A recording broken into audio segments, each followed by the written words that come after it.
Of course SRK और राजू हिरानी की combination के लिए पूरे इंडियन सिनेमा के फैंस वेट कर रहे थे। क्या डंकी उस लेवल की बन पाई जो राजू हिरानी बनाते हैं? Of course not. मतलब जितना हाई लेवल का एक्सपेक्टेशन था वही नहीं है, पर एक डिसेंट वॉच है। और जो लोग अपनी फैमिली से अलग है और दूर है, तो ये मूवी देखकर उनके आंखों में आंसू जरूर आएगा। तो दूसरी तरफ सलार यानी कि प्रभास के फैंस काफी बेसब्री से वेट कर रहे थे। At the end of the day Prabhas के फैंस काफी खुश हुए रहेंगे उनको इस अवतार में देखकर। ऑफ कोर्स ये सब में बॉलीवुड वर्सेस साउथ का काफी बड़ा झगड़ा शुरू हो गया है और अब तक खत्म नहीं हुआ। ऐसा क्लैश क्या आने वाले टाइम में फिर से देखने मिलेगा? लिख के देती हूँ, इतना इंटेंस क्लैश जल्दी देखने नहीं मिलेगा। पुष्पा 2 और सिंघम रिटर्न भी कुछ भी नहीं है सलार और डंकी के सामने।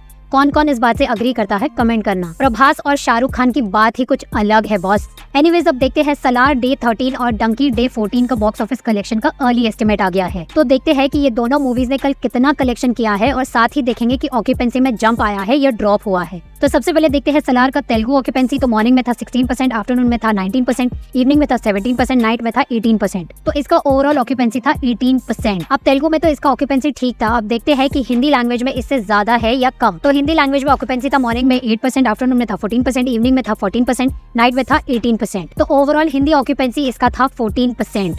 मतलब कल हिंदी में ओवरऑल ऑक्यूपेंसी में ड्रॉप आया है as compare to Telugu language. पर फिर भी दोनों लैंग्वेजेस का नाइट ऑक्यूपेंसी सेम रेंज में था। तो सलार का डे 13 यानी कल का अर्ली एस्टिमेट आया है 5.25 करोड़ और मुझे लगता है इसका टोटल कम से कम 6 या फिर 6.5 करोड़ होगा। अब ये वीकेंड काफी ज्यादा इम्पोर्टेंट है सलार के लिए, तो हो सकता है कि हमें कल इसके ऑक्यूपेंसी और कलेक्शन में जंप देखने मिल सकता है। अब तक कल का फाइनल कलेक्शन रिपोर्ट नहीं आया है, जैसे आएगा मैं आपको जरूर बताऊंगी। तो सलार ने 12 दिनों में 368 करोड़ इंडिया नेट मार दिया है और अगर कल का जो अर्ली एस्टिमेट है 5.25 करोड़ उसको ऐड करते हैं तो वो हो जाएगा 373.25 करोड़ इंडिया नेट। अब देखते हैं डंकी ने डे 14 में क्या किया है। तो सबसे पहले देखेंगे ऑक्यूपेंसी। तो मॉर्निंग में था 8%, आफ्टरनून में था 12%, इवनिंग में था 12%, नाइट में था 14%। तो इसका ओवरऑल ऑक्यूपेंसी था 12%, जो कि काफी कम है। डंकी का ट्यूसडे यानी डे 13 का ओवरऑल ऑक्यूपेंसी था 13%, मतलब कल और थोड़ा ड्रॉप हुआ है। अब ऑक्यूपेंसी के हिसाब से इसका डे 14 यानी कल इसका अर्ली एस्टिमेट आया है 3.30 करोड़। तो मुझे लगता है इसका टोटल कलेक्शन कल के लिए होगा 3.45 या फिर 4 करोड़ के आसपास। और डंकी का 13 दिनों में टोटल हुआ था 200 करोड़ इंडिया नेट